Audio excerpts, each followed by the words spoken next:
चंद्र इलाहाबाद पे मैं आरपी मिश्रा आदरणीय पवन सर के साथ दोस्तों आपका स्वागत करता हूं। और दोस्तों जैसा आपने देखा होगा आदरणीय पवन सर की दोस्तों क्लास में लिखा था कि आज मेरी गणित शिक्षक की अंतिम क्लास होगी। दोस्तों अगर फ्रैंकली बोलूं तो क्यों नहीं, हाँ। तो दोस्तों आदरणीय पवन सर दोस्तों लगातार कठिन से कठिन क्वेश्चंस और कोई चापलूसी नहीं दोस्तों। पवन सर कभी आपको ये नहीं कहते कि आप प्लीज क्लास को शेयर करिए या मेरी क्लास में ज्यादा से ज्यादा लाई होइए। और क्या दोस्तों डिजर्व नहीं करते? आप बताइए क्या सर डिजर्व नहीं करते? सर डिजर्व भी करते हैं दोस्तों, और डिजर्व करना भी चाहिए। सर से बड़ा कोई भी एक्सपर्ट नहीं दोस्तों। ज्ञान बांटना अलग है, ज्ञान झाड़ना एक अलग बात है। पर गणित शिक्षक के लिए दोस्तों I think Pawan sir is the best faculty cross India. दोस्तों प्लीज ज्यादा से ज्यादा लोग दोस्तों, ज्यादा से ज्यादा लोग लाइव होइए दोस्तों। आज के टारगेट को दोस्तों अचीव करिए। 10,000 लोग पहले लाइव होइए। और दोस्तों फिर मैं पवन सर से दोस्तों बातें करूंगा। पवन सर बहुत दुखी है दोस्तों। कल ऐसे दोपहर में दोस्तों मिल गए सर। मैं कैरियर से पढ़ा के लौट रहा था। कहें सर मज़ा नहीं आ रहा है, इतना बेहतरीन कंटेंट दे रहा हूँ फिर भी बच्चे। तो अगर मैं आपको फ़ायदा मिल रहा है, कौन सा टीचर आपसे पैसा मांग रहा है? टीचर तो सिर्फ आपसे क्या मांग रहा है? एक लाइक शेयर ही तो मांग रहा है। तो अचीव द टारगेट टुडे। आज का टारगेट दोस्तों अचीव करिए। पवन सर के दोस्तों बेहतरीन टीचिंग को देखते हुए आज के टारगेट को अचीव करिए। और दोस्तों मैं पवन सर से बात करूंगा। चलिए दोस्तों, with this I would like to hand over this mic to Pawan sir. Sir.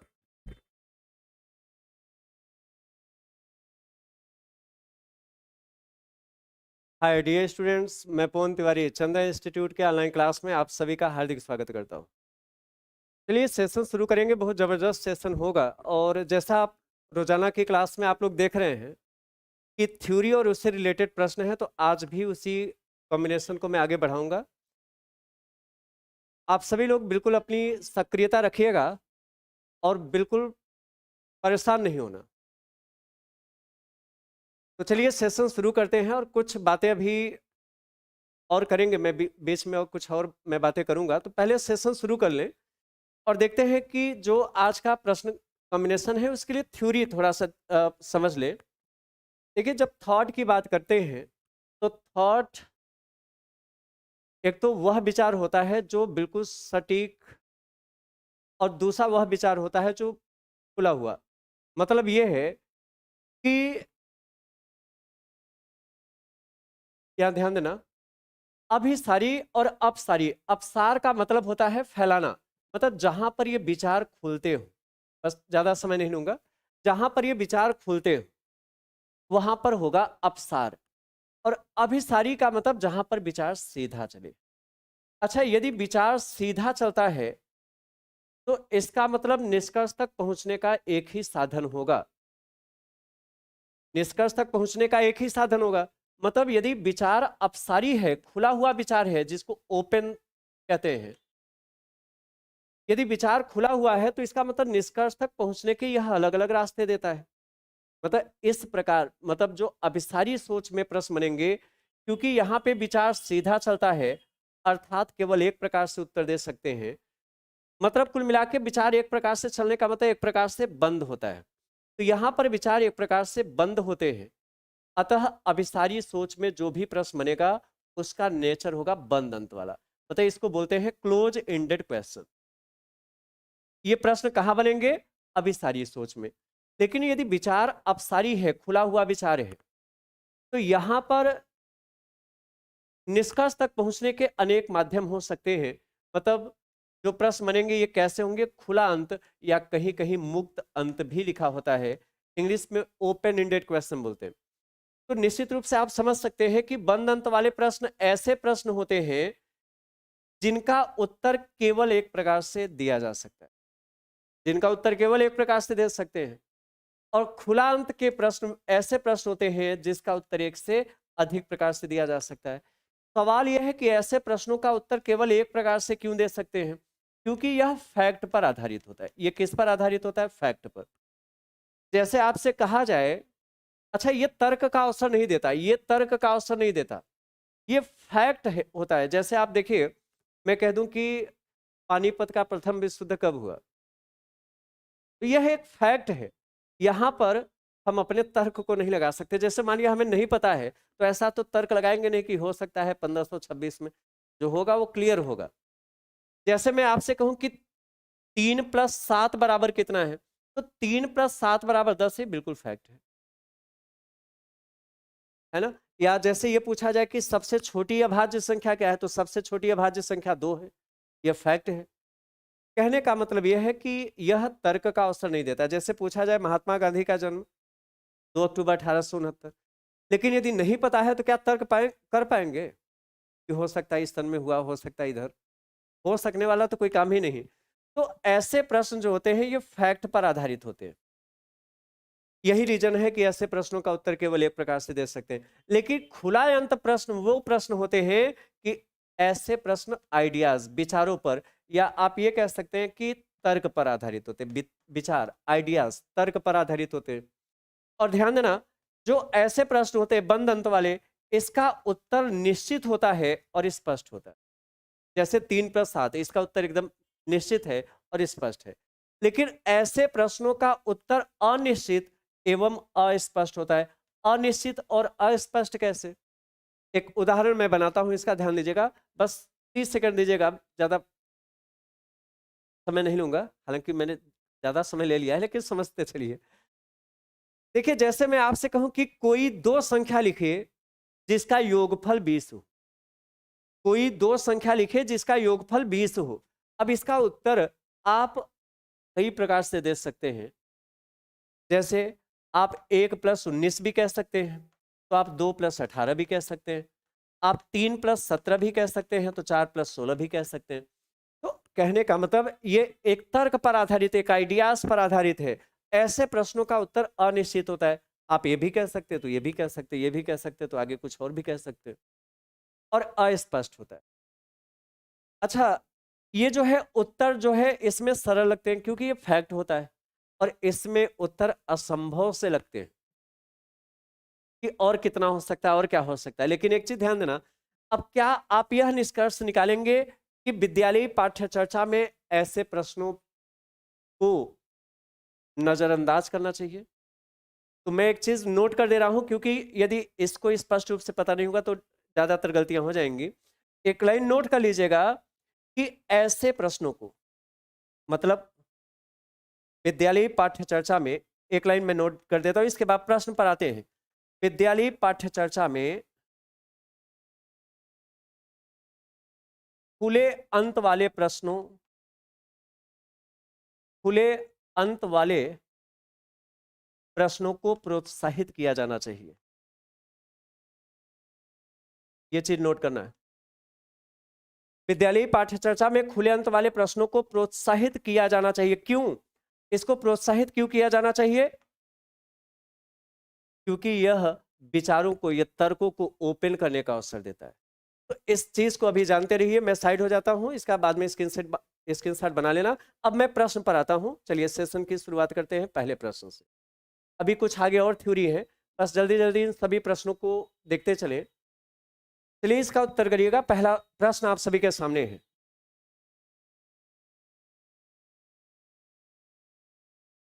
चलिए, लता पाठक, संभवी तिवारी और कमलेश दयानंद SS यादव। चलिए बहुत अच्छा, देखते हैं। लिखा है कि गणित के कक्षा में अध्यापक ने निम्नलिखित प्रश्न पूछे। क्या? ये 4 प्रश्न दिया है।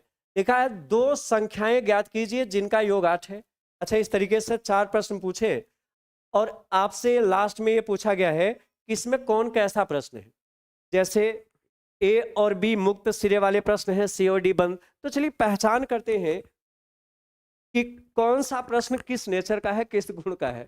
चलिए एक सेकंड, ये स्थायी नहीं हो रहा, आज लग रहा है गर्दन छोटा हो गया क्या। देखिए, दो संख्याएं ज्ञात कीजिए जिसका योग 8 हो। अब ऐसी न जाने कितनी संख्याएं लिख सकते हैं, तो यह जो है खुला अंत है।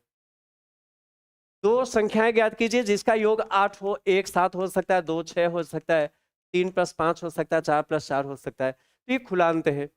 उस त्रिभुज को खींचिए जिसका परिमाप 50 सेंटीमीटर हो। तो ऐसे कई त्रिभुज खींच सकते हैं। कह रहा है कि उस त्रिभुज को खींचिए जिसका परिमाप 50 सेंटीमीटर। परिमाप का मतलब तीनों भुजा का योग। तो आप ऐसा भी कर सकते हैं। देखिए, आप इस प्रकार से भी कर सकते हैं। जैसे मान लीजिए ये 15 है, ये 15 है, ये 20 है। या आप ऐसा कर सकते हैं, ये 12 है, ये 18 है, ये 20 है। परिमाप देखिए 30 आएगा, 15 15 30 20 50, 12 18 30 20 50। कहने का मतलब ये है ऐसे कई त्रिभुज खींच सकते हैं जिसका परिमाप 50 हो, मतलब ये भी खुला अंत वाला प्रश्न है ये भी। अच्छा 25 के गुणनखंड क्या है, ये इसका उत्तर फिक्स है। आप जानते हैं किसी भी संख्या में गुणनखंडों की संख्या निश्चित होती है, और यदि निश्चित उत्तर है तो कैसा प्रश्न है, वह बंद अंत वाला प्रश्न है। क्यों? आप गुणनखंड के बारे में जानते हैं, मैंने बताया भी, एक गुणनखंड कोई संख्या जिस किसी संख्या से विभक्त होता है वो उस संख्या का गुणनखंड कहलाता है। जैसे 25 जिससे जिससे कटेगा वह 25 का गुणनखंड कहलाएगा। 25 के गुणनखंड 1 5 और 25। 25 1 से कटेगा, 5 से कटेगा और खुद से। तो यह गुणनखंडों की संख्या निश्चित है, न तो इससे कम हो सकती है और न ही इससे ज्यादा हो सकती है। और निश्चित उत्तर वाले जो प्रश्न होते हैं यह कैसे प्रश्न होते हैं, बंधन। परिमाप की परिभाषा बताइए, कोई भी डेफिनेशन हो वह बंद अंत होता है, क्योंकि उसका भी उत्तर निश्चित होता है। तो निश्चित रूप से आप कह सकते हैं पहला और दूसरा ए बी खुला अंत वाले प्रश्न है, सी डी बंद अंत। तो कहाँ है ए बी खुला अंत का मतलब मुक्त सिरे वाले, ए और बी मुक्त सिरे वाले प्रश्न है, और सी और डी बंद सिरे वाले प्रश्न है। ये हम लोगों का पहला उत्तर है। चलिए मैं आगे बढ़ता हूं। प्रश्न संख्या दूसरा देखिएगा, प्रश्न संख्या दूसरा कुछ सवाल देखिए, मैं कुछ अभ्यास करा देता हूं ताकि एक पूरी आइडिया लग जाए कि कैसे प्रश्न इस पर बनते हैं, और एक बार अच्छे से क्लियर हो जाएगा तो बहुत बेहतर आप सभी लोग, इस पर कहीं कोई डाउट बनेगा ही नहीं। गणित के कक्षा कक्ष में अध्यापक ने निम्नलिखित कुछ प्रश्न प्रस्तुत किए। कक्षा कक्ष में अध्यापक ने निम्नलिखित कुछ प्रश्न प्रस्तुत किए। क्या? 4 प्रश्न है। पहला है उस आयत का क्या क्षेत्रफल है जिसकी एक भुजा 5 सेंटीमीटर और परिमाप 30 सेंटीमीटर है। देखिए इसका उत्तर भी एकदम निश्चित आएगा। कह रहा है कि उस आयत का क्षेत्रफल क्या, आयत का क्षेत्रफल पूछा है, और ये कह रहा है कि जिसका परिमाप 30 है और एक भुजा 5 सेंटीमीटर है। अच्छा जैसे एक भुजा ये 5 सेंटीमीटर है तो ये भी 5 सेंटीमीटर हो जाएगा, और आयत का परिमाप का मतलब चारों भुजाओं का योग। देखिए ये चारों भुजाओं का योग परिमाप होगा, और चारों भुजाओं का योग 30 दिया है, परिमाप 30 है। बताइए ये चारों भुजाओं का योग कितना है। देखिए पहली भुजा, दूसरी भुजा, तीसरी भुजा, चौथी भुजा, चारों का योग 30 है, और एक भुजा 5 है तो ये भी 5 है, तो 5 5 10 हो गया। तो इसका मतलब अभी 20 बचा है, तो 10 ये भी होगा, 10 ये भी होगा। मतलब इसकी लंबाई जो होगी 10 होगी, चौड़ाई 5 होगी, तो इसका क्षेत्रफल 50 आएगा। मतलब उत्तर फिक्स है। तो ये कैसा प्रश्न है, बंद सिरे वाला। उन संख्याओं का समुच्चय ज्ञात कीजिए। समुच्चय मतलब सेट जिसका माध्यक 4 है, माध्यिका 4 है। तो ऐसी न जाने कितनी संख्या का समुच्चय आप बना सकते हैं। जैसे बात समझिएगा, माध्यिका का मतलब क्या होता है, पदों को आरोही क्रम में रखने के बाद वह पद जिसके पीछे जितने पद हों उसके आगे उतने पद हों, माध्यिका कहलाता है। तो माध्यिका 4 आए, ऐसे न जाने कितने संख्याओं का सेट आप बना सकते हैं। न जाने कितने, आप ऐसे देखिएगा, जैसे मान लिया 3 या 0 0, मान लिया यहाँ पे 4 5 6 ये कर दें, तो इसका भी माध्यिका 4 आएगा। या एक एक तो सेट ये बन गया, इसकी माध्यिका 4 है। या 1 2 4 6 8 कुछ भी रख दें, इसकी भी माध्यिका कितनी आएगी, 4, क्योंकि इसके पीछे जितने पद उसके आगे भी। तो उन संख्याओं का समुच्चय ज्ञात कीजिए जिनका माध्यक 4 है। कई चीजें आप कई प्रकार से उत्तर दे सकते हैं। सॉरी, ये खुला अंत है, ये खुला अंत है। अच्छा 0 से लेकर 8 के मध्य सभी अभाज्य संख्याओं की सूची बनाइए। तो इसका उत्तर निश्चित आएगा। निश्चित क्यों भाई, 0 से लेकर 8 तक में यही तो अभाज्य होता है, 2 3 5 7। ये निश्चित है, ये डेफिनिट है, यही 4 होगा।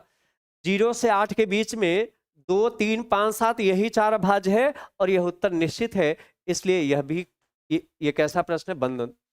अथा आयतों के बारे में आपको जो भी गणितीय जानकारी है मुझे बताइए। अच्छा आयत के बारे में जो भी आपकी गणितीय जानकारी है मुझे बताएं। तो आयत के तो गुण निश्चित होते हैं। कोई कहेगा आमने सामने की भुजा बराबर होती है, समांतर होती है। कोई कहेगा कि दोनों विकर्ण बराबर होते हैं। भाई जो बताएगा गुण में ही तो बताएगा, और आयत के गुण क्या होते हैं। अच्छा एक सेकेंड, इसमें लिखा है आयतों के बारे में आपको जो भी गणितीय जानकारी है मुझे बताएं। तो ये कैसा प्रश्न होगा बताइए। हाँ, निश्चित रूप से देखिए, आयतों के बारे में आपको जो भी गणितीय जानकारी है मुझे बताएं। तो यहाँ पे विचार अलग अलग आ सकते हैं, विचार जो है अलग अलग आ सकते हैं कि नहीं, बताइए। विचार अलग अलग बिल्कुल हो सकते हैं। तो ये प्रश्न बनेगा खुला अंत। भाई कोई कहेगा कि इसकी आमने सामने की भुजा बराबर होगी, समांतर होगी, तो एक दूसरा कोई बताएगा इसके दोनों विकर्ण बराबर होते हैं। कोई ये कह सकता है कि इसके जो प्रत्येक अंतःकोण है 90 डिग्री है। कोई कहेगा कि विकर्ण एक दूसरे को जिस बिंदु पर काटते हैं समद्विभाजित करते हैं। तो अब इसमें उत्तर देखेगा, चलिए विकल्प अब यहां से पूरा देख पा रहे हैं। लिखा है ए बंद सिरे वाले प्रश्न है, ए बंद सिरे वाले प्रश्न है और बी सी डी खुले अंत वाले। ए तो ठीक है, बंद सिरे वाले हैं, ये भी तो बंद सिरा वाला है, मतलब ये भी बंद सिरे वाले प्रश्न है और ये भी बंद सिरे वाले प्रश्न है, और ये खुला सिरे वाला प्रश्न है और ये भी खुला सिरे वाला प्रश्न है, मतलब ओपन एंडेड क्वेश्चन। तो अच्छा, ये तो पहला गलत है। ए और सी बंद सिरे वाले प्रश्न है, ए और सी बंद और बी और डी खुला, यही सही होगा। अच्छा देखिए, आप कहेंगे कि अभी तो मैंने कहा कि आयत में गुण ठीक है, लेकिन उत्तर तो अलग अलग प्रकार से आ सकता है, विचार ओपन हो सकते हैं, कोई विद्यार्थी कुछ और बताएगा, कोई कुछ और बताएगा, कोई कुछ और बताएगा। तो इसका मतलब ये है कि इसमें विचार ओपन होने का अवसर मिलेगा। चलिए देखते हैं प्रश्न संख्या नेक्स्ट।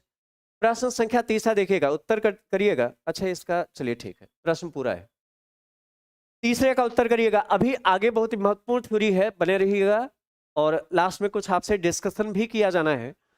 निम्नलिखित में से मुक्त सिरे वाले प्रश्न को पहचानिए, ओपन एंडेड क्वेश्चन को पहचानना है।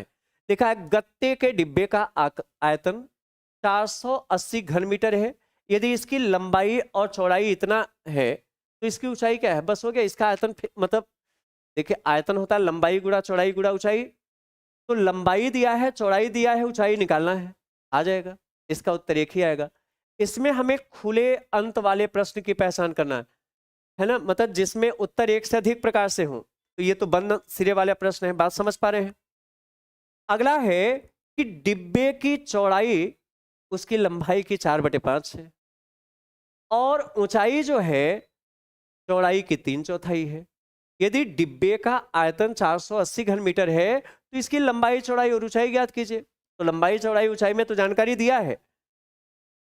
हाँ, ये है खुले अंत वाला प्रश्न। भाई देखिए, लंबाई चौड़ाई के बारे में रेशियो यहां बन जाएगा, लंबाई चौड़ाई को ऊंचाई, देखिए चौड़ाई और लंबाई का रेशियो यहां बन जाएगा और ऊंचाई चौड़ाई का रेशियो यहां बन जाएगा, तो लंबाई चौड़ाई ऊंचाई सब का रेशियो बन जाएगा और आयतन दिया है, मतलब उत्तर फिक्स आ जाएगा। लेकिन इसका देखिए, ये कह रहा कि एक आयताकार खेत का क्षेत्रफल 480 वर्ग मीटर है, तो इसकी लंबाई और चौड़ाई क्या हो सकती है। न जाने कितने उत्तर दे सकते हैं। देखिए कैसे, मैं इसको थोड़ा समझा दे रहा हूं। लिखा है एक आयताकार खेत का क्षेत्रफल 480 वर्ग मीटर है, तो इसकी लंबाई चौड़ाई क्या हो सकती है। आप न जाने कितने प्रकार का यह चित्र बना सकते हैं। देखिए यदि लंबाई को 24 कर दें और चौड़ाई को 20 कर दें तो क्षेत्रफल 480 आ जाएगा। भाई क्षेत्रफल होता है लंबाई गुणा चौड़ाई, तो जब इसका एरिया निकालेंगे तो क्या आएगा, 24 गुणा 20, मतलब ये 480 आ जाएगा। या फिर आप ऐसा कर सकते हैं कि लंबाई को कितना 24 गुना, हाँ 16 3 48, इसको 30 कर दें और इसको 16 कर दें तो भी 480 आ जाएगा। या कुछ भी बना सकते हैं, कई प्रकार से उत्तर कर सकते हैं। मतलब इसको देखिए उत्तर करने हैं तो जैसे 30 का गुणा 16 में, 16 3 48, 480, 24 गुना 48, या ऐसा भी तो बना सकते हैं। देखिए बहुत दुबला पतला आयत बनेगा। ये यदि मैं ऐसा कर दूं कि लंबाई को 240 कर दूं और चौड़ाई को 2 कर दूं तो भी 480 आ जाएगा। तो ये जो है खुले अंत वाले प्रश्न है, उत्तर एक से अधिक आएंगे, तो निश्चित रूप से बाकी 3 कैसे थे, बंद अंत। और यही हमें बताना था, हमें बताना था कौन सा मुक्त सिरे वाला प्रश्न है, तो विकल्प बनेगा सी। चलिए आगे बढ़ते हैं, प्रश्न संख्या 4 लेते हैं। अभी ये नहीं कहना इसमें कहां तक है, बस 1-2 प्रश्न और देखेंगे और इसके बाद तब हम लोग अगली थ्योरी पर चलेंगे, बहुत ही महत्वपूर्ण थ्योरी होने को है। निम्नलिखित में से किसकी गणित में विद्यार्थियों के समालोचनात्मक चिंतन को प्रोत्साहित करता है। आवाज सब कुछ क्लियर है कि नहीं। प्रमोद तिवारी और साधना मौर्य, निधि और यश हया। चलिए बहुत अच्छा। देखिएगा, लिखा है निम्नलिखित में से किसको गणित में विद्यार्थियों के समालोचनात्मक चिंतन को प्रोत्साहित करने की संभावना अधिक है। देखिए, क्रिटिकल थॉट, समालोचनात्मक चिंतन मतलब जहां पे बालक के विचार खुलेंगे। भाई, समालोचनात्मक चिंतन को यदि प्रोत्साहित करना है तो विचार तो खुलने चाहिए ना, और विचार खुलने चाहिए तभी कह रहा है कि गणित में विद्यार्थियों के समालोचनात्मक चिंतन को प्रोत्साहित करने की संभावना सबसे ज्यादा किसमें है? जहां पे विचार खुले, जहां पर विचार खुले, बताइए, जहां पे विचार ओपन हो। देखते हैं विचार क्या हो, ओपन। देखते हैं कहां पे विचार ओपन हो रहा है। 131 और 136 के बीच 4 पूर्ण संख्याओं की सूची बनाइए। वो 4 होंगे ही, मतलब यहाँ पे विचार ओपन होगा ही नहीं, विचार तो यहाँ बंद होगा। भाई 131 और 136 के बीच मैं आपसे कह दूं 4 पूर्ण संख्या लिखे। पूर्ण मतलब दशमलव में नहीं लिखना, तो आप यही तो लिखेंगे 132, 133, 134 और 135।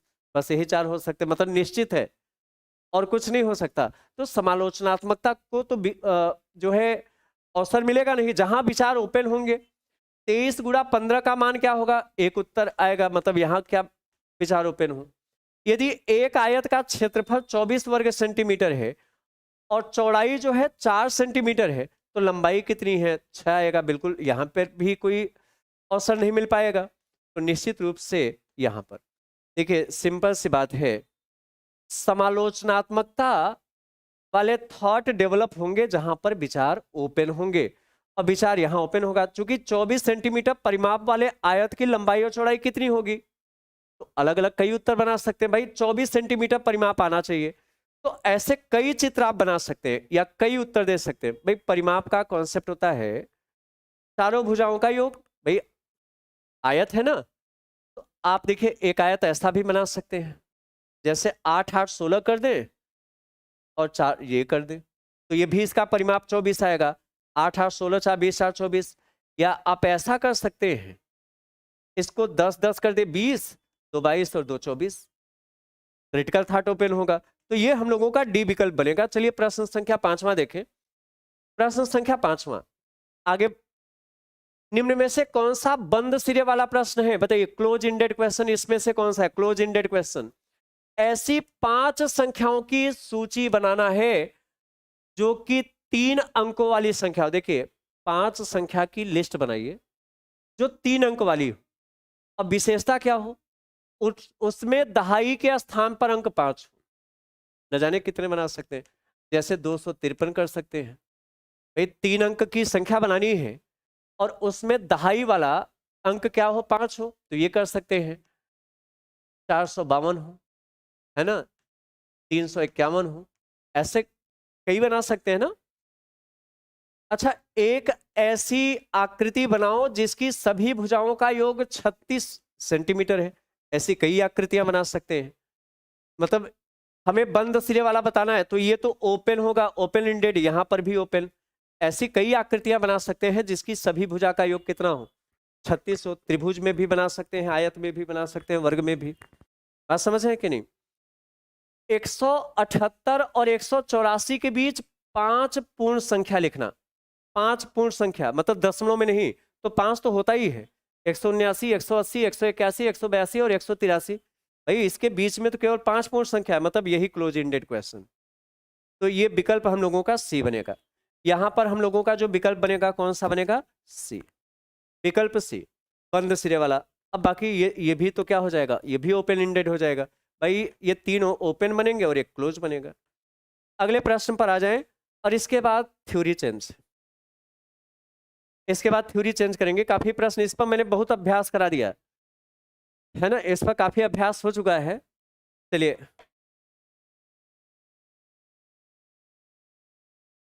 लता पाठक, यश हयात और साधना मौर्य, गुड़िया और रेशु पोरवाल। चलिए बहुत अच्छा।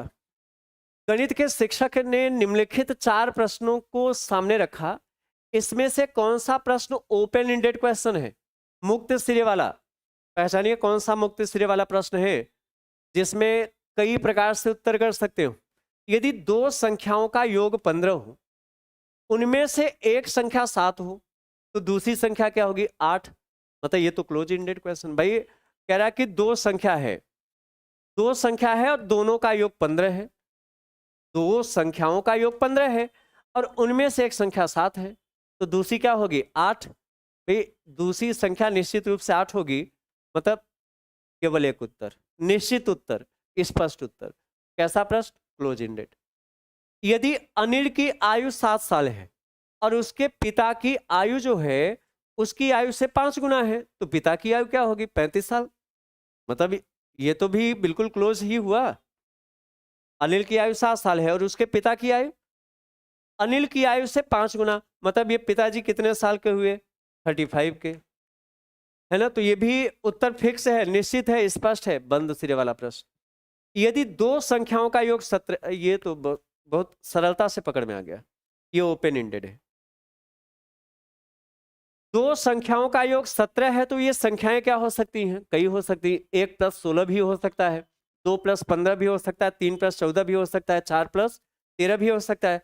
चलिए आगे देखते हैं, 7वें प्रश्न के लिए आ जाए। 7वां प्रश्न, नहीं चलिए एक कुछ पॉइंट यहां पर समझिएगा। नेक्स्ट थ्योरी बहुत ही महत्वपूर्ण थ्योरी है।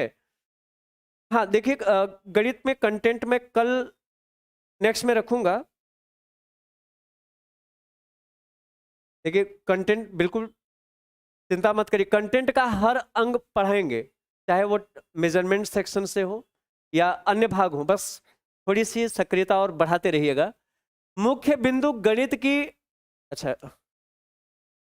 ये जो थ्योरी है गणित की पाठ्य पुस्तक की महत्वपूर्ण विशेषता, मतलब आप किस प्रकार के पाठ्य पुस्तक को गणित की सर्वोत्तम पाठ्य पुस्तक मानेंगे। जैसे एक अच्छे विद्यार्थियों में या एक अच्छे विद्यार्थी अच्छी पुस्तक से बनता है, अच्छे दिशा निर्देशन से बनता है, अच्छे गुरु से बनता है, अच्छे एटमॉस्फेयर से बनता है। तो यहां पर अच्छी पाठ्यपुस्तक के लिए कौन सी विशेषता का होना अनिवार्य है? चलिए इसके कुछ फैक्ट जानते हैं। भौतिक विशेषता है, भौतिक का मतलब पाठ्यपुस्तक का रूप। देखिए ये भौतिक विशेषता है भाई, देखिए ये भौतिकता का मतलब है दिखावे से। जैसे कागज पाठ्यपुस्तक में प्रयुक्त, पहला है कागज, देखिए पहला है कागज। ये कह रहा है कि पाठ्यपुस्तक में प्रयुक्त कागज अच्छी गुणवत्ता का होना चाहिए। देखिए अच्छी गुणवत्ता होगा ना तो पढ़ने का भी मन करता है, खराब गुणवत्ता है तो किताब किताब जो है एक प्रकार से नीरस सा लगता है कि नहीं। अच्छा बंधन, इसकी बंधन का मतलब बाइंडिंग, इसमें मजबूत बंधन होना चाहिए। ये भौतिक विशेषता है, मतलब ऐसा कि नहीं कि मजबूत किताब आपको दे दे तो अच्छे गणितज्ञ हो जाएंगे। ये भौतिक, अभी और विशेषताएं हैं, ये तो भौतिक चीजें हैं दिखावा वाली है ना। हालांकि अच्छी किताब में बंधन, बाइंडिंग जो हो मजबूत होना चाहिए। मुद्रण, अभी भौतिक विशेषता की बात हो रही। मुद्रण जो टाइपिंग है, मुद्रण, ये पुस्तक में गुणवत्तापूर्ण मुद्रण और आसानी से पढ़ने योग्य फॉन्ट होना चाहिए। रीडेबल हो, पता चला एकदम छोटा छोटा लिख दे, बहुत अच्छी पुस्तक हो, उसके लिए तो दूरबीन लगा के देखना पड़ेगा, है ना। तो कहने का मतलब ये है कि पुस्तक में गुणवत्तापूर्ण मुद्रण हो जो आसानी से पढ़ने योग्य फॉन्ट में हो। चलिए ये तो हो गई इसकी भौतिक विशेषता। देखिए पुस्तक की केवल यही विशेषता नहीं, ये तो आपने भौतिक विशेषता देखी, और कौन सी विशेषता अभी इसके प्रश्न में मैं करूंगा। लेखक, देखिए आप जानते हैं लेखक एक प्रकार से वह अध्यापक होता है जो सामने तो नहीं होता लेकिन सामने से कम नहीं होता। किसी पुस्तक के लेखक के बारे में आप यही कह सकते हैं, लेखक वह अध्यापक होता है जो सामने तो नहीं होता लेकिन सामने से कम नहीं होता। और आप जानते हैं कि अध्यापक के विचारों का असर बालक के विद्यालय अधिगम में होता है, बिल्कुल होता है। तो जो लेखक है कैसा होना चाहिए? लेखक योग्य लेखक हो, और एक योग्य लेखक को इसे लिखना चाहिए। भाई योग्यता नहीं होगी तो आधी अधूरी ज्ञान को वह दिखाएगा, है ना। अनुभवी शिक्षक को इसे लिखना चाहिए। ये तो लेखक वाले गुण। देखिए अच्छी पाठ्यपुस्तक में और कौन से गुण होने चाहिए, है ना। देखिए विषय वस्तु, अब देखिए ये पॉइंट देखें, कंटेंट। देखिए विषय वस्तु किसी भी शिक्षण का मुख्य आधार होता है। अतः विषय वस्तु कैसी होनी चाहिए अच्छी किताबों में? यह बाल केंद्रित होनी चाहिए। कैसे होनी चाहिए? बाल केंद्रित। विषय वस्तु को सरल से जटिल की ओर, देखिए विषय वस्तु कैसा होना चाहिए? कंटेंट, किताबों में शामिल जो कंटेंट है ये कैसे होने चाहिए? सरल से जटिल होना चाहिए, सरल से कठिन की ओर व्यवस्थित किया जाना चाहिए। ऐसा नहीं कि पहले कठिन वाला रख दिया जाए। और इसे विद्यार्थियों में रुचि पैदा करनी चाहिए, है ना? इस प्रकार से विषय वस्तु हो। भाषा कैसी हो? पाठ्यपुस्तक में प्रयुक्त भाषा सरल और आसानी से समझ में आने वाली होनी चाहिए, पाठ्यपुस्तक में जो भाषा है। और उपयोग की जाने वाली शैली, शब्दावली आयु वर्ग के लिए उपयुक्त होनी चाहिए। अब इसका मतलब, उपयोग की जाने वाली जो शैली है या शब्दावलियां हैं आयु वर्ग के उपयुक्त होनी चाहिए। ऐसा मतलब नहीं कि बालक छोटे स्तर में है और बड़े बड़े शब्दों से दबा दिया जाए, मतलब वो शब्द बालक के पकड़ में होना चाहिए, कवरेज क्षेत्र में। चलिए इसके कुछ और विशेषता है। अच्छा, इसको केवल जल्दी जल्दी पढ़ते रहिए। लोकप्रिय और अंतर्राष्ट्रीय स्तर पर स्वीकृत शब्द, लोकप्रिय और अंतर्राष्ट्रीय स्तर पर स्वीकृत शब्द का मतलब ये ऐसे शब्द होते हैं जो कहीं न कहीं हर जगह देखने को मिलते हैं, है ना? शब्द और प्रतीकों का इस्तेमाल किया जाना चाहिए। जैसे शंकर में एक पता नहीं ऐसा शंकर होता है कि पता नहीं कैसा, तो कहने का मतलब ये है कि ऐसे लिखावट हो, ऐसे फॉन्ट हो, ऐसे चिन्ह प्रतीक प्रयोग किए जाएं जो हर जगह प्रयोग की जाए। अच्छा, यही तक नहीं, कुछ पॉइंट और आपको ध्यान देना। अभी इस प्रश्न को मैं बाद में कराता हूं, पहले इसके कुछ और पॉइंट जल्दी जल्दी मैं तो चाहूंगा इसको देख लीजिएगा ताकि कुछ और अच्छे प्रश्नों तक पहुंच सके। पुस्तक के अंत में उत्तर माला देनी चाहिए। देखिए ये थोड़ा सा टाइपिंग एरर, पुस्तक के अंत में उत्तर माला देना चाहिए, इसलिए कि प्रश्न हल करते समय छात्र का ध्यान पहले उत्तर की ओर जाता है और जिससे वह प्रश्न हल करने में भटक जाता है। और कैसे गुण? अच्छी पाठ्य पुस्तक में शिक्षक को चाहिए कि वह अच्छी पुस्तक जिसमें संपूर्ण विषय सामग्री विस्तृत रूप से हो उसका चयन करके छात्रों को बताए। और कैसी गुण? अच्छी पाठ्य पुस्तक में शिक्षक ही अच्छी पुस्तकों का चयन कर सकता है। क्यों? इस शिक्षक मुख्य आधार होता है, वही अच्छी पुस्तकों का चयन कर सकता है, उसी के हाथों में छात्रों का भविष्य तथा अपने देश का भविष्य होता है। अतः जो शिक्षक, जैसे मैंने अभी थोड़ी देर पहले कहा कि योग्य होने चाहिए, अनुभवी होने चाहिए, क्योंकि उनके विचारों का व्यक्तिगत असर छात्रों के जीवन से जरूर होता है। अंतर्राष्ट्रीय स्तर पर जो संकेत, हाँ ये तो अभी प्रयोग हुआ है, चलिए कुछ पॉइंट और देख लीजिए। देखिए पाठ्यपुस्तक में जहां चित्रों, ग्राफ आदि की आवश्यकता हो समावेशित होना चाहिए, मतलब जहां जरूरत हो चित्र के माध्यम से, ग्राफ के माध्यम से तो जरूर हो, क्योंकि यह अधिगम में सहायक होते हैं। शिक्षकों को चाहिए कि उस पुस्तक से ही अध्यापन कार्य कराएं जिसका संस्करण ज्यादा पुराना ना हो, क्योंकि पुस्तकें, अपडेट पुस्तकें नए नॉलेज तक हमें ले जाती हैं। और क्या अच्छी पुस्तक में विशेषता होनी चाहिए? पुस्तक में विषय सामग्री का इतना विस्तृत भी नहीं होना चाहिए कि छात्र पढ़ने में रुचि न ले, मतलब छात्र के जो उसकी बौद्धिक क्षमता आईक्यू लेवल है उसके अनुरूप होना चाहिए, कहीं उससे अपर लेवल का नहीं दे दे कि वो छात्र पढ़ ही न पाए। छात्र की आम भाषा के रूप में पुस्तक का लेखन कार्य होना चाहिए, मतलब आम भाषा का मतलब उसकी जो दैनिक भाषा है उस रूप में पुस्तक का लेखन कार्य होना चाहिए। उसमें ऐसे शब्दों का प्रयोग न हो कि वह समझ ही न सके, मतलब क्षेत्रीय भाषा का ही प्रयोग होना चाहिए। चलिए अब कुछ प्रश्न देखें। गणित की पाठ्य पुस्तक की महत्वपूर्ण विशेषता क्या है? चलिए जल्दी जल्दी प्रश्न अटेम्प्ट करते चले। गणित की पाठ्य पुस्तक की महत्वपूर्ण विशेषता, जल्दी जल्दी उत्तर करिएगा।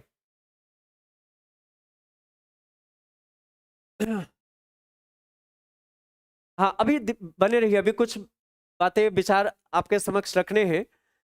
देखिए पाठ्य वस्तु मतलब कंटेंट। गणित को पाठ्यपुस्तक की महत्वपूर्ण विशेषता क्या होनी चाहिए? पाठ्य वस्तु, भाषा और शैली, पुस्तक की आकृति, इसमें सही हो जाएगा। इसमें से क्या होगा? सभी। ये भी जरूरी है, ये भी। अभी आपने थ्योरी को पढ़ा उसको एक बार देखे रहिए, क्योंकि इससे भी रिलेटेड सीटेट में काफी प्रश्न पूछे गए और सारे प्रश्न यहाँ पे हैं। 9वां सवाल, गणित के शिक्षण अधिगम संदर्भ में निम्नलिखित में से कौन सी प्रक्रिया वांछनीय है? वांछनीय का मतलब डिजायरेबल, रिक्वायर्ड होता है। रिक्वायर्ड, जरूरी। गणित के शिक्षण अधिगम संदर्भ में निम्नलिखित में से कौन सी प्रक्रिया वांछनीय है? खुली पुस्तक परीक्षा से बचना चाहिए। और क्या? विद्यार्थियों को बताना चाहिए कि प्रश्नों को हल करने के लिए निर्धारित कदमों का अनुसरण करें। सी लिखा है, भ्रांति को रोकने के लिए मुक्त उत्तर वाले मतलब ओपन एंडेड प्रश्नों से बचना चाहिए। मतलब भाई ओपन एंडेड क्वेश्चन से हम बच नहीं सकते, ये तो बिल्कुल गलत है भाई। ओपन एंडेड क्वेश्चन जो होते हैं विचारों को रखते हैं, तर्क को डेवलप करते हैं, इनकी विद्यालय पाठ्य चर्चा में प्रोत्साहित करना चाहिए, बचना नहीं चाहिए। तो ये तो बिल्कुल गलत है। संकल्पनाओं की अंतर्दशी समझ को प्रोत्साहित करना चाहिए, बिल्कुल। मतलब कॉन्सेप्ट की अंतर्दशी समझ को प्रोत्साहित करना चाहिए, छिपे भाव को प्रोत्साहित करना चाहिए, ये होगा। चलिए प्रश्न संख्या 10वां देखें। हाँ, देखिएगा, गणित से संबंधित निम्न में से कौन सा कथन उचित है? गणित के संदर्भ में बताना। लिखा है, गणितीय समस्याओं या प्रश्नों का हल निर्धारित पाठ्यपुस्तक में दी गई कलन विधियों के पाठ्यपुस्तक में दी गई कलन विधियों के द्वारा करना चाहिए। कलन विधियों के द्वारा। अच्छा, मैं चाहूंगा आशीष सर 2 शब्द अपने विचारों को रखें, और आप लोगों की सक्रियता को देखकर वास्तव में एक एनर्जी मिल रही है। बस आशीष सर। धन्यवाद सर। और मैं बड़े ध्यान से बैठ करके मैं पिछले 45 मिनट से मैं सर के सेशन को देख रहा था।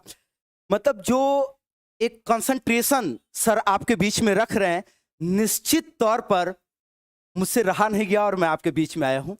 देखिए पवन सर, कभी आज भी सर की अंतिम क्लास, लेकिन आज भी सर ने नहीं कुछ कहा नहीं, लेकिन बस मन में एक विचार आया कि क्या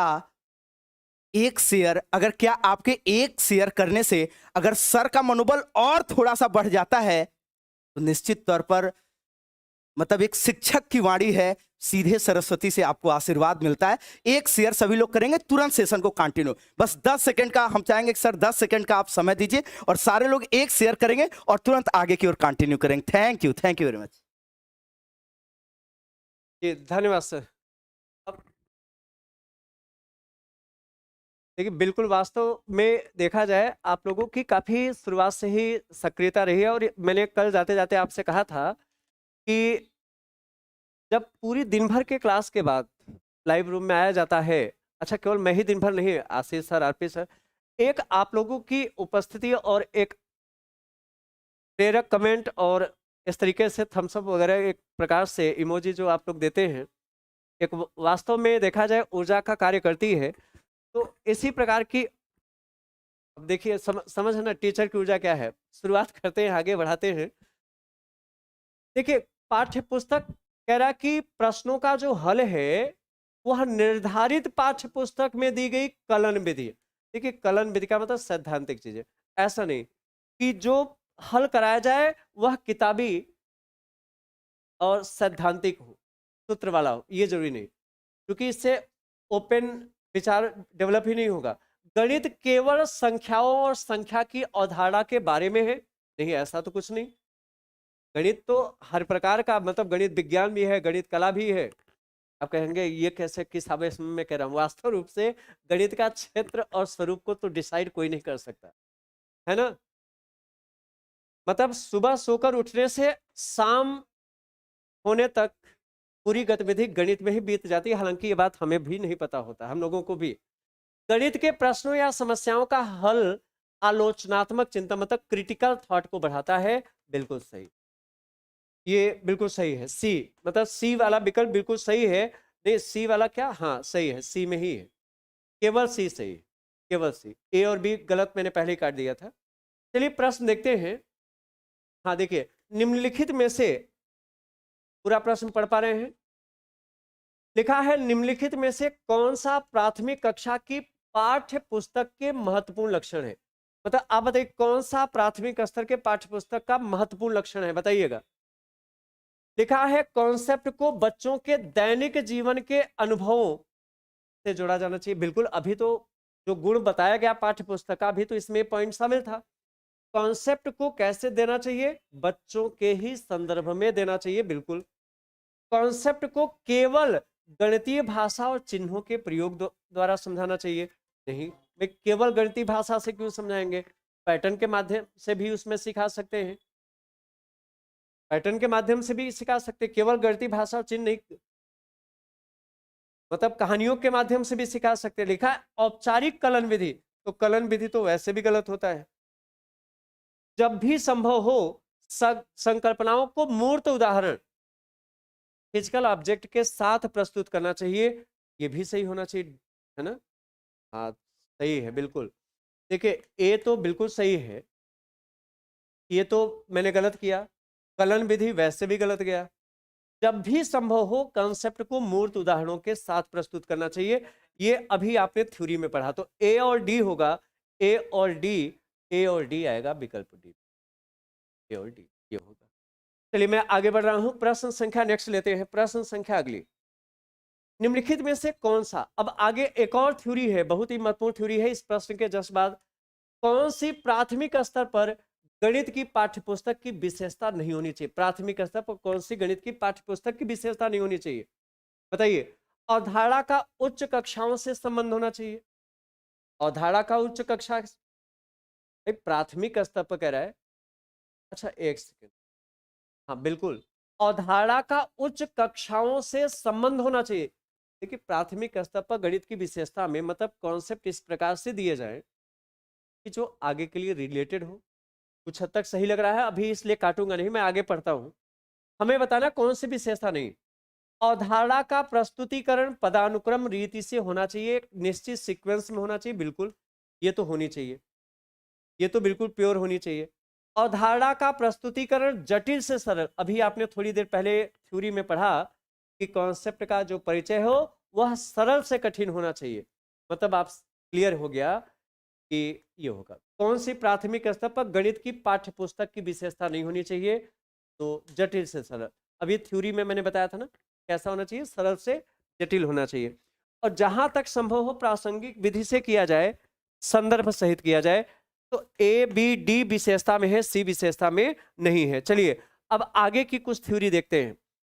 आगे की थ्योरी, गणित में दुश्चिंता। देखिए दुश्चिंता का मतलब समझ है, दुश्चिंता का मतलब पहले बताइए, क्लियर है।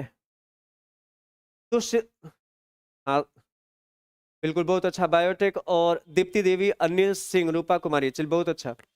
गणित में दुश्चिंता के लिए उत्तरदायी फैक्टर कौन से हैं? पाठ्यक्रम मतलब पाठ सीखने और शैक्षिक सामग्री के रूप स्कूल या एक विशिष्ट पाठ्यक्रम में परिभाषित किया गया है। अच्छा मतलब ये सही नहीं, मतलब एक तो ये जानकारी है, अब इस जानकारी में क्या क्या चीजें आएंगी अब इसको समझिएगा। पहला पॉइंट देखिए, दुश्चिंता का मतलब ये है कि गणित में भय का कारण। सबसे पहले तो आप दुश्चिंता का मतलब समझें, यहां दुश्चिंता का मतलब है भय का कारण, मतलब गणित से भय के प्रति क्या रीजन है, गणित में भय के प्रति क्या रीजन है। तो देखिए इसमें, और या कैसे इसे बचा जाए दुश्चिंता के कारण, और उसका उपाय यहाँ पे लिखा है। यदि पाठ्यक्रम बच्चों के अनुरूप है और सकारात्मक दृष्टिकोण है तो बच्चों में सीखने की क्षमता बढ़ जाएगी, और इसका अपोजिट यदि नहीं है तो यह दुश्चिंता का कारण है। देखिए पाठ्यक्रम जो है, सिलेबस जो है, यह बच्चों के अनुरूप हो और पॉजिटिव दृष्टिकोण पर आधारित हो। यदि ऐसा है तो बच्चों में सीखने की क्षमता बढ़ जाएगी, और यदि ऐसा नहीं है, अपोजिट है, तो यह गणित में दुश्चिंता का कारण है। दूसरी बात, विषय की प्रकृति भी बच्चों की सीखने की क्षमता को प्रभावित करने वाला एक महत्वपूर्ण कारक है। विषय का जो नेचर होता है, किसी भी विषय का नेचर बच्चों की सीखने की क्षमता को प्रभावित करने वाला कारक होता है, और इसके कारण बच्चे चिंता में फंस जाते हैं। वैसे देखा जाए गणित जो विषय है, यह इसकी यदि प्रकृति, उसके भाषा, पद, प्रत्यय, सूत्र, सिद्धांत, चिन्ह यदि समझ में नहीं है तो निश्चित रूप से बच्चे में यह चिंता का कारण होगा। और गणित में दुश्चिंता का कारण, परीक्षा प्रणाली भी बच्चों की चिंता का एक कारण है। परीक्षा का प्रणाली भी बच्चों की चिंता का एक प्रमुख कारण है। और दुश्चिंता का कारण क्या है? कभी कभी परीक्षा प्रणाली में अचानक बदलाव बच्चों के लिए परेशानी का कारण बन जाता है। बिल्कुल। और क्या? पर्यावरण कारक, संज्ञानात्मक कारक, मनोवैज्ञानिक कारक और भौतिक कारक भी गणित की चिंता के लिए जिम्मेदार है। मतलब ये सभी कारक भी गणित में चिंता के प्रति जिम्मेदार हैं। अब देखिए इसके कुछ प्रश्न देखें। कुछ प्रश्न लिखा है, ये सब सारे सीटेट के प्रश्न हैं। गणित में दुश्चिंता के लिए निम्नलिखित में से कौन सा घटक उत्तरदायी नहीं? कौन सा बताइए? गणित में दुश्चिंता मतलब भय के कारण के लिए, भय के कारण के लिए कौन सा घटक जिम्मेदार नहीं है, उत्तरदायी नहीं? पाठ्यक्रम तो जिम्मेदार है। यदि पाठ्यक्रम में लचीलापन है, फ्लेक्सिबिलिटी है या कठिन से सरल है तो निश्चित रूप से गणित में भय का कारण होगा। विषय की प्रकृति तो निश्चित रूप से भय का कारण होता है। लिंग नहीं भाई, लिंग गणित में भय का कारण कैसे हो सकता है कि पुरुष वर्ग ज्यादा गणित पढ़ेगा, महिला वर्ग, ऐसा तो कुछ है नहीं। परीक्षा पद्धति, हाँ ये तो भय का कारण है। और कभी कभी परीक्षा में अचानक पैटर्न में बदलाव भी गणित में चिंता के प्रति कारण है। नेक्स्ट देखें, नेक्स्ट देखिए, ये सारे प्रश्न सीटेड के हैं। अब बताइए, लिखा है गणितीय दुश्चिंता से ग्रस्त छात्रों के लिए निम्नलिखित में से कौन सा आकलन के साधन उपयुक्त है? कौन से बताइए? कौन सा आकलन के साधन उपयुक्त है? बताइए। मानक संदर्भित आकलन, सहयोगात्मक अधिगम परियोजनाएं। देखिए गणितीय दुश्चिंता से मतलब गणित में एक प्रकार से बालक भयभीत हैं, ऐसे छात्रों के लिए कौन सा आकलन के साधन उपयुक्त है? देखिए सहयोगात्मक तो होना चाहिए। देखिए बालक एक प्रकार से आप कह सकते हैं ये तो होना चाहिए बिल्कुल। गणितीय दुश्चिंता मतलब से ग्रस्त बालक एक प्रकार से गणित को कठिन ही मान रहा है, उसको डर है, भय है। तो इसके आकलन के लिए सर्वाधिक जो उपयुक्त साधन है, देखिए मानक संदर्भित तो नहीं, मानक का मतलब जो फिक्स्ड है बस वही है। योगात्मक आकलन ये तो परीक्षा, ये जो है सत्रांत सत्रांत के परीक्षा को दर्शाता है। रचनात्मक आकलन देखिए बी और देखिए बी और डी तो बनेगा। रचनात्मक आकलन, क्योंकि देखिए रचनात्मक आकलन जो होता है यह एक प्रकार की सतत प्रक्रिया है जिसमें बालक को पूर्ण अवसर दिया जाता है कि वह कार्य करे और सीखे। तो देखिए बी और डी बनना चाहिए। देखिए बी तो बिल्कुल फिक्स बनेगा, बी बिल्कुल फिक्स बनेगा, सी तो बिल्कुल गलत बनेगा, योगात्मक है, डी बनेगा, बी और डी बनेगा बिल्कुल, ये बी और डी बनेगा। चलिए एक अगला प्रश्न देखें, इसका उत्तर आप लोग करिएगा, इसका उत्तर करिएगा। देखिए गणित से भयभीत होने और उसमें असफल होने वाले के लिए निम्नलिखित में से किसी एक कारण नहीं माना जा सकता। देखिए गणित से भयभीत मतलब एक प्रकार की दुश्चिंता है और उसमें असफल होने के लिए कौन सा कारण? कक्षा कक्ष से अनुभव, ये तो कारण मान सकते हैं। प्रतीकात्मक संकेत बिल्कुल ये लेंगे। देखिए कई आप लोगों के सवाल थे।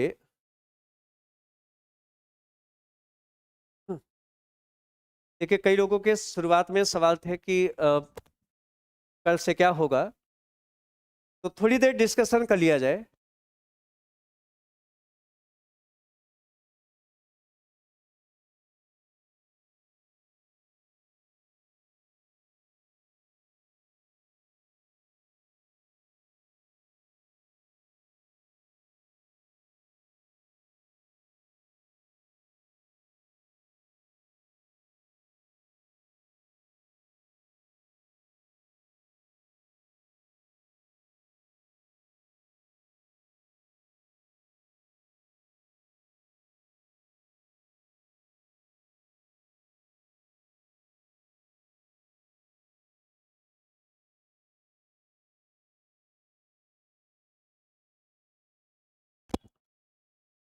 चलिए, काफ़ी देर से शुरू से जब मैं जुड़ा तब से आपके कमेंट आ रहे थे कि कल से क्लास का क्या होगा। देखिए, आप सभी के स्नेह के लिए, मतलब शुरुआत से मैं देख रहा हूँ इतने सक्रिय रूप से आप लोग जुड़े रहे, बड़ा अच्छा लगा। तो आप सभी के इस स्नेह के लिए मैं क्लास अभी अपनी लगातार कर रहा हूँ। कल भी मैं क्लास करूँगा और कल एक बहुत ही महत्वपूर्ण भाग पर मैं बता देता हूँ। मेजरमेंट में टाइम मेजरमेंट के नवीन प्रश्न जो नए नए नेचर के प्रश्न बने हैं,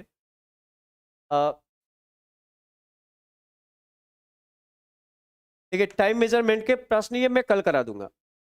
जो नवीनतम प्रश्न जिस नेचर के प्रश्न रखे गए हैं और इसके पूरी थ्योरी सहित ये मैं करा दूंगा। और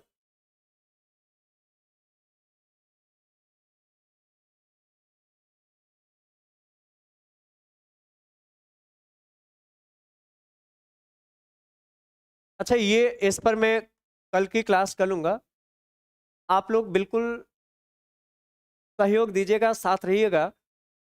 आपको निश्चित रूप से परीक्षा के लिए इतना पूर्ण बना दिया जाएगा, मतलब केवल मैं ही नहीं, सभी टीचर पूरी जी जान से लगे हैं। मेरी क्लास, इसके तुरंत बाद आशीष सर की क्लास, फिर आरपी सर की क्लास, फिर विक्रम सर की, एक निरंतर आपको क्लास मिल रहा है। मैं तो ये कह रहा हूँ कि प्रीवियस सेट पेपर तो ठीक है आपके पास होना चाहिए, लेकिन रोजाना यदि यह सेशन अटेम्प्ट कर रहे हैं तो मुझे नहीं लगता कि बहुत अच्छे अंकों के साथ, लगभग लगभग सभी का बहुत अच्छे अंकों के साथ, क्योंकि सीटेट में एक की पॉइंट है, एग्जैक्ट तो प्रश्न रिपीट नहीं करता, लेकिन एक जो भाषा शैली, जो प्रश्न का नेचर, प्रकृति, ये कहीं ना कहीं तालमेल खाते हैं। और गणित में क्या चीजें हैं, उसमें प्रीवियस जो परीक्षाएं हुई हैं उसमें अपने व्यक्तिगत अनुभव के आधार पर भी कुछ चीजें आपको मैं बताता रहूंगा। तो इस टाइम मेजरमेंट पर हम लोग कल प्रश्न करेंगे। और एक प्लान और हो रही है, आप लोगों की इसी प्रकार से सक्रियता बनी रही तो मैं संडे को, एक प्लान और हो रहा है, इसी प्रकार से आपकी सक्रियता बनी रही तो संडे को आपके सीटेट के लिए मैथ्स पर मैराथन क्लास लिया जाएगा। मैराथन क्लास, और इसमें हर वो चीजें मैराथन क्लास में दे दी जाएंगी जो, अच्छा देखिए, अभी हो सकता है कि जैसे प्रश्न पत्रों को लगा रहे हो तो किसी विशेष प्रश्न में वो कॉन्फिडेंस नहीं बन पा रहा, लेकिन मैं विश्वास दिलाता हूं इस क्लास के बाद, इस क्लास के बाद आप निश्चित रूप से कोई भी सेट पेपर आप उठाइएगा, क्योंकि मैराथन में आपका सहयोग रहा तो 2 मैराथन कराऊंगा, एक पेडागोजी पर, एक पेडागोजी पर और एक कंटेंट पर, 2 मैं मैराथन कराऊंगा, बिल्कुल सहयोग रखिएगा। और इसके बाद दोनों मैराथन देखने के बाद आप कोई भी सेट पेपर उठाइएगा, निश्चित रूप से आप सभी लोग 25 प्लस तो एकदम कॉन्फिडेंस से करेंगे। कोई भी सेट पेपर उठाइएगा, इतनी परफेक्ट कंटेंट आपको मिलेंगे। तो चलिए, सेशन में अपना यहीं पर रोक रहा हूं और इसी तरीके,